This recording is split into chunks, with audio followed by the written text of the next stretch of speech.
सूरत शहर पुलिस की आर्थिक अपराध निवारण शाखा EOW ने एक हीरा दलाल को गिरफ्तार किया है, जिसने साथी व्यापारियों से 13.32 करोड़ रुपए के हीरे लेकर उन्हें अन्यत्र बेच दिया और प्राप्त नकदी क्रिकेट सट्टे में गंवा दी। नमस्कार, आप देख रहे हैं सतर्क पुलिस टाइम्स और प्रतिनिधि अजय वर्मा की रिपोर्ट। विश्वास जीतकर रचा खेल। आरोपी की पहचान साहिल हसमुख भाई शाह 4-3 निवासी पार्ले पॉइंट सूरत के रूप में हुई है।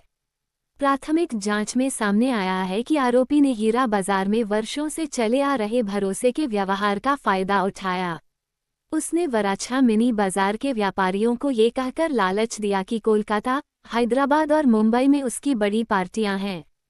22 अप्रैल 2025 से 16 जून 2025 के बीच उसने व्यापारियों का विश्वास जीतकर करोड़ों रुपए का माल हड़प लिया। 13.32 करोड़ रुपए के हीरे का गबन।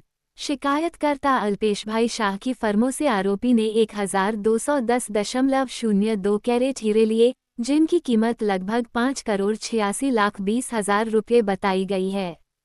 इसके अलावा व्यापारी प्रेम भाई शाह से 1298.70 कैरेट कीमत 6,50,98,790 रुपये और धीरूभाई हीरावाला से 177.86 कैरेट कीमत 95,74,520 रुपये के हीरे लिए गए।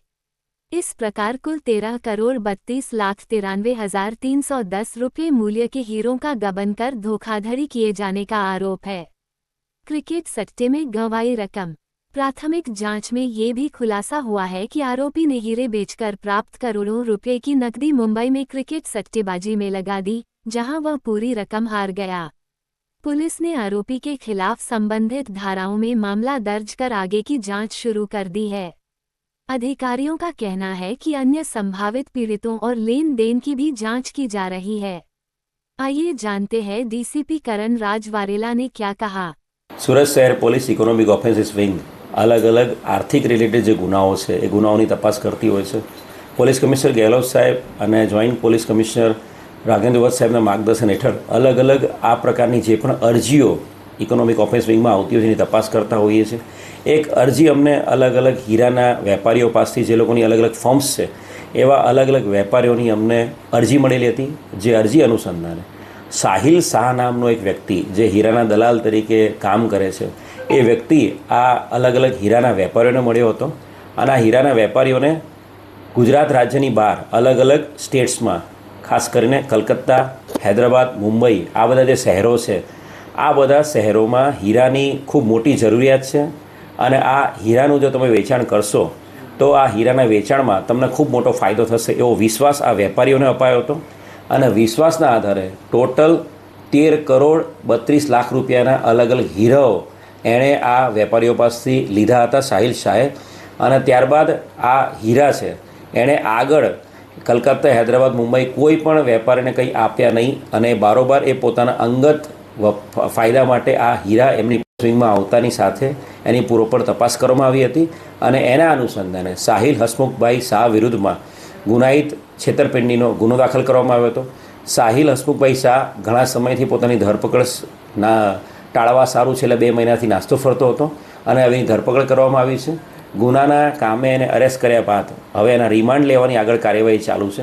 પ્રાથમિક જે પૂછપરછ કરી છે એ પ્રમાણે એની જે બેંકના અકાઉન્ટ્સ છે એના ફેમિલીના બેંક અકાઉન્ટ્સ એ તમામની ડિટેલ્સ ચેક કરવામાં આવી રહી છે અને પ્રાથમિક પૂછપરછમાં એ ક્રિકેટના સટ્ટામાં આ પૈસા હારી ગયો છે એવી ઇન્ફોર્મેશન આપી રહ્યો છે, પણ વધુ રિમાન્ડ લઈને એની બાબતે ડિટેલમાં તપાસ હાલ ચાલુ છે।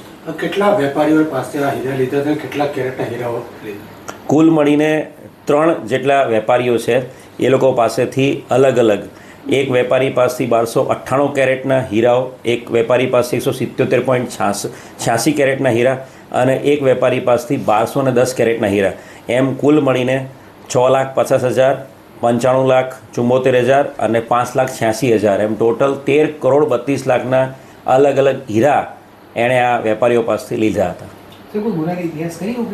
હાલ ગુનાહિત ઇતિહાસ કોઈ મળી આવેલ નથી, પરંતુ ગુજરાત સરકાર દ્વારા જે ચાલુ કરેલા જે પોર્ટલ્સ છે ઈ-ગુજકોપ પોર્ટલ અને સાથે સાથે ICGS પોર્ટલ અને જે નેટગ્રીડ પોર્ટલ છે નેશનલ લેવલનું એ તમામ પોર્ટલ પર આ વ્યક્તિ વિરુદ્ધમાં અન્ય રાજ્યોમાં કે ગુજરાત રાજ્યમાં અન્ય કોઈ जिला में कोई गुना दाखिल थया ये बाबते तपास हाल चालू है।